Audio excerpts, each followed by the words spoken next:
Welcome investors, आप सभी का एक नए वीडियो में स्वागत है। तो ये काफ़ी एक इंटरेस्टिंग वीडियो होगा। ये वीडियो में विल बी डिस्कसिंग अबाउट ऐसे एक स्टॉक के बारे में जिसने रिसेंटली बहुत बड़ा एक कैपेक्स किया है एंड आगे जाके उनके जो रेवेन्यूज है एंड जो प्रॉफिटेबिलिटी है वो काफ़ी तेज़ी से इंक्रीज हो सकती है। तो स्टॉक के बारे में डिटेल में डिस्कस करने के पहले ये देख लेते हैं कि जब भी कोई भी कंपनी कैपेक्स करती है वो समय में एज ए इन्वेस्टर्स हमें कौन कौन से चीज़ों का ध्यान रखना चाहिए।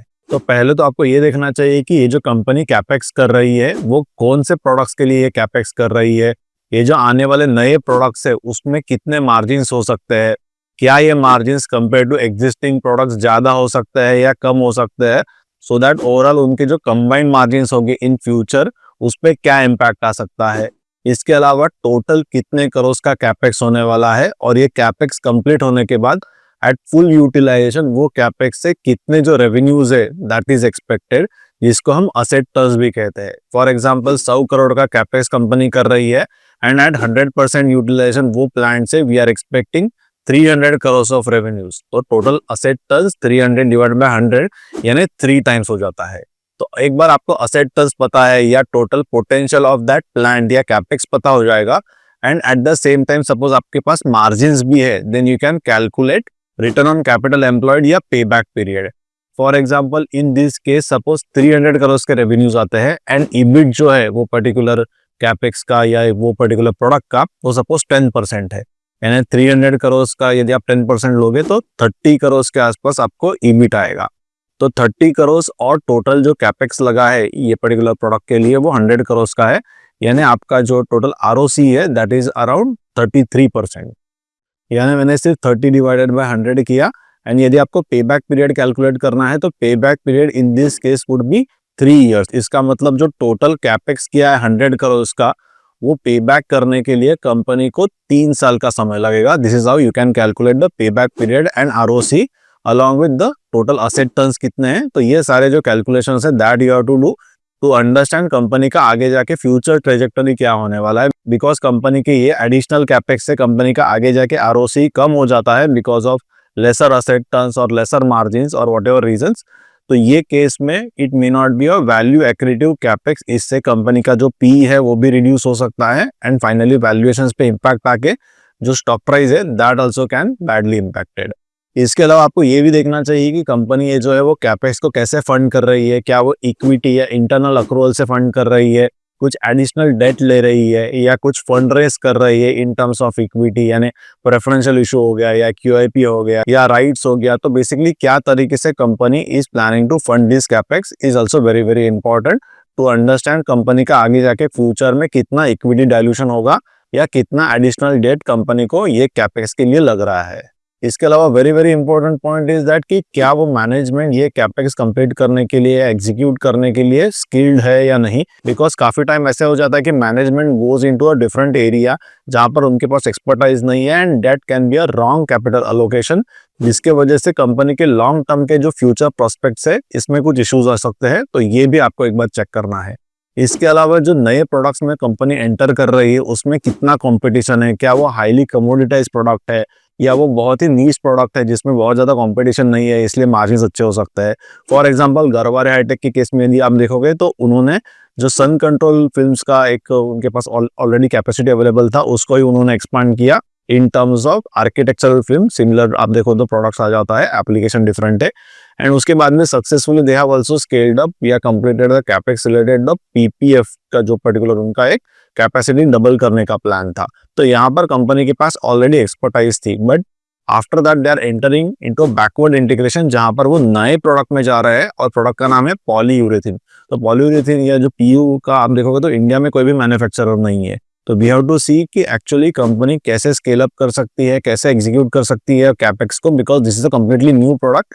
बट आप यदि कंपनी का हिस्ट्री देखोगे in terms of R&D and education skills तो मुझे लगता है कि they have the very high education skills and उनका R&D भी एक टॉप नॉच है for their particular products and इसीलिए ही उनके प्रोडक्ट्स में जो पीपीएफ या सन कंट्रोल है इंडिया में बहुत ज्यादा कंपटीशन नहीं है।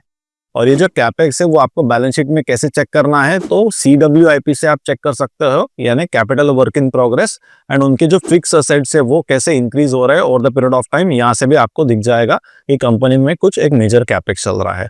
So let's discuss about one of the micro cap company जहां पर एक हैवी कैपेक्स चल रहा है। तो कंपनी का नाम है आइसमेक रेफ्रिजरेशन।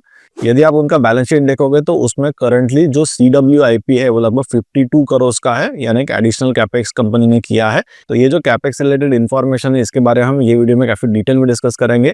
उसके पहले यदि आपने वैल्यू एडिटर चैनल को सब्सक्राइब नहीं किया होगा तो जरूर से सब्सक्राइब कर लीजिए। मैंने बहुत सारे अलग अलग स्टॉक्स के बारे में काफी डिटेल में यहाँ पर आपके साथ मेरा जो अंडरस्टैंडिंग है वो शेयर किया है, और ऐसे ही डिटेल वीडियोस में हर सैटरडे को 11 o'clock को पोस्ट करता हूँ। तो जरूर ये जो वीडियो है वो कंप्लीट देखिए। और उसके साथ साथ ही मैंने मेरे वेबसाइट पे एक माइक्रो कैप इन्वेस्टिंग रिलेटेड एक फ्री बुक का लॉन्च किया है। तो जरूर ये जो ई बुक है वो आप फ्री में डाउनलोड कर सकते हो मेरे वेबसाइट को विजिट करके।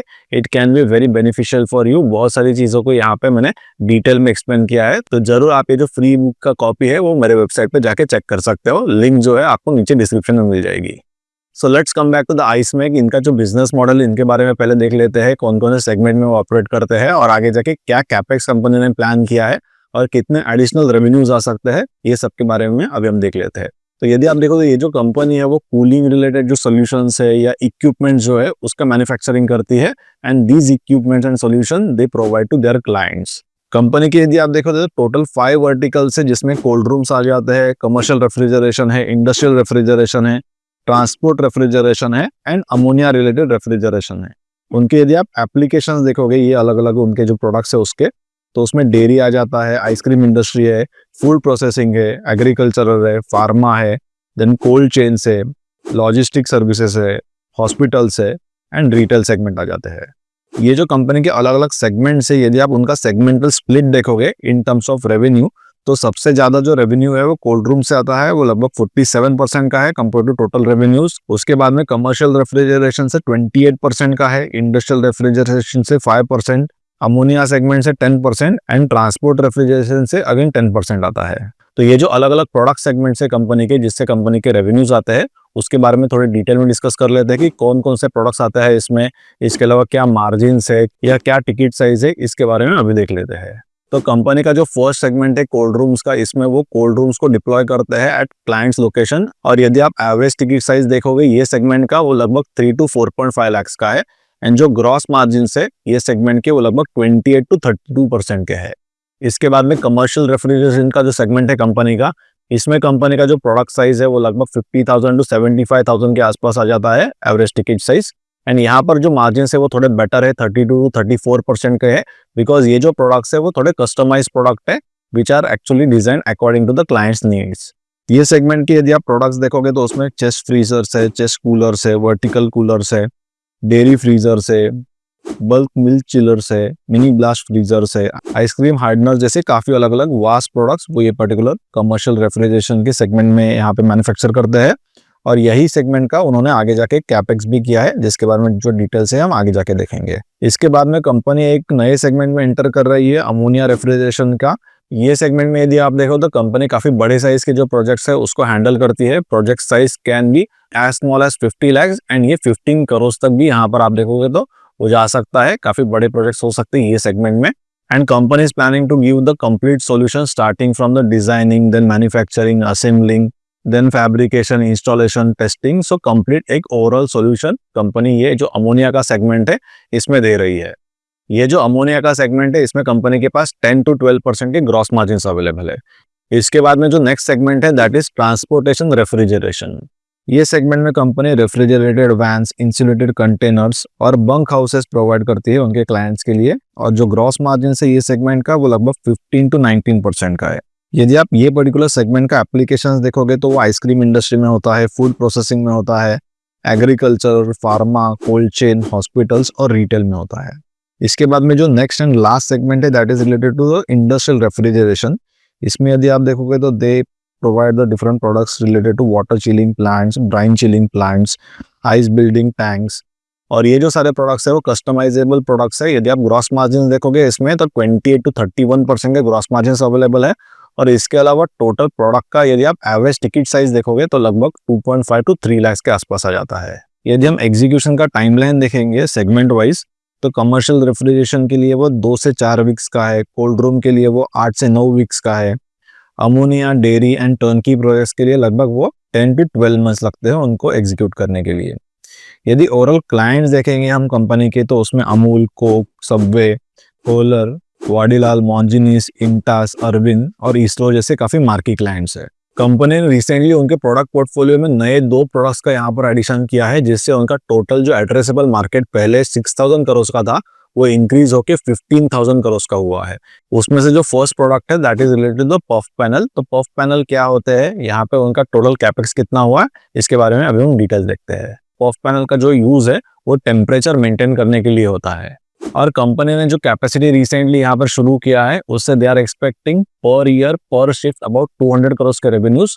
एंड सपोज ये डबल शिफ्ट में ये जो प्लांट है उसको रन किया जाता है तो यहाँ से 300 या 350 टू 400 करोड़ के जो एडिशनल रेवेन्यूज है that they will be expecting at full utilisation. ये पफ पैनल का जो नया प्रोडक्ट है इसमें यदि आप देखो तो जो ग्रॉस मार्जिन्स हो गए वो 15 टू 16% के हो गए, which is quite lower compare to their existing जो प्रोडक्ट्स है।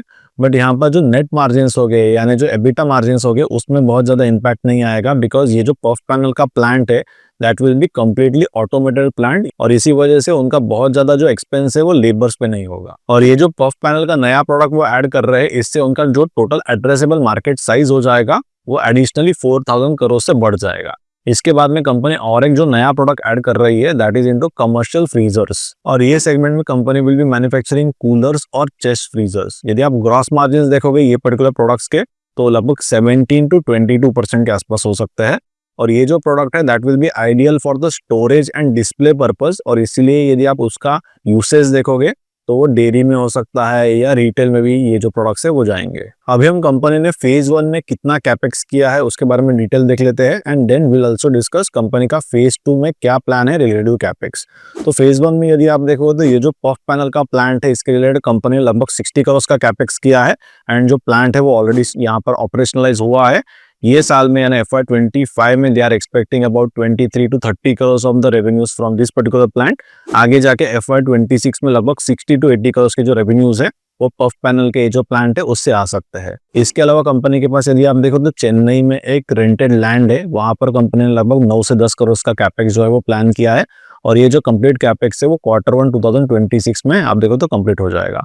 इसके अलावा यदि आप देखा तो company has also plan additional 25 crore of capex for their commercial products, और ये सारे कैपेक्स कंप्लीट होने के बाद कंपनी का जो रेवेन्यू पोटेंशियल है वो करंटली जो 450 करोड़ का था वो इंक्रीज होकर अप टू 750 करोड़ हो सकता है।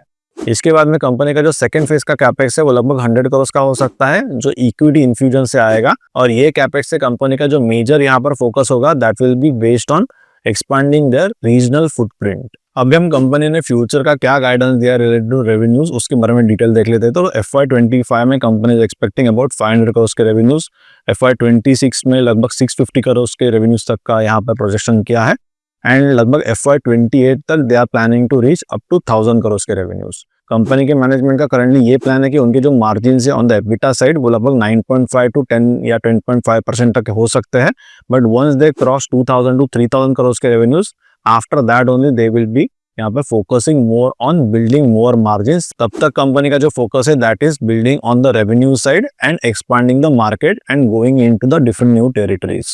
कंपनी के जो क्विक कॉमर्स के कस्टमर्स है उनसे कंपनी को ये अपडेट मिला है, going ahead in future these customers will be adding additionally 2000 stores in next 2 to 3 years, जिससे कंपनी का लगभग 900 to 1000 करोड़ का एडिशनल मार्केट उनके लिए ओपन अप हो जाएगा, और पर ईयर यदि आप देखो तो लगभग 300 करोड़ का यहाँ पर एडिशनल मार्केट ये हो सकता है। इसमें से कंपनी को सिर्फ 15% का मार्केट शेयर मिलता है, फिर भी कंपनी के एडिशनल 50 करोड़ के जो रेवेन्यूज है वो सिर्फ क्विक कॉमर्स से ही आ सकते हैं गोइंग अहेड इन फ्यूचर। उसके बाद में आप यहाँ पर कंपनी के जो फाइनेंशियल्स है वो देख सकते हो, बट कंपनी की यदि आप बैलेंस शीट में देखोगे थोड़ा जो डेट है वो कंपनी का इंक्रीज हुआ है। कंपनी के पास लगभग अभी 81 करोड़ का डेट है, तो जैसे जैसे उनका यहाँ पर एग्जीक्यूशन होगा, रेवेन्यू आना शुरू होगा तो ये जो डेट है वो थोड़ा रिड्यूस हो सकता है going forward. So that was all about ice में कंपनी ने जो कैपेक्स किया है उसके जो नंबर्स है या जो रिफ्लेक्शन है रेवेन्यूज एंड प्रॉफिटेबिलिटी में वो आने वाले 2 या 3 साल में हमें दिख सकते हैं। तो आपको ये डिटेल वीडियो कैसे लगा जरूर आप मुझे नीचे कमेंट सेक्शन में लिख के बताइए। वीडियो अच्छा लगा होगा तो जरूर इसे लाइक कर दीजिए, मेरे चैनल को सब्सक्राइब कीजिए।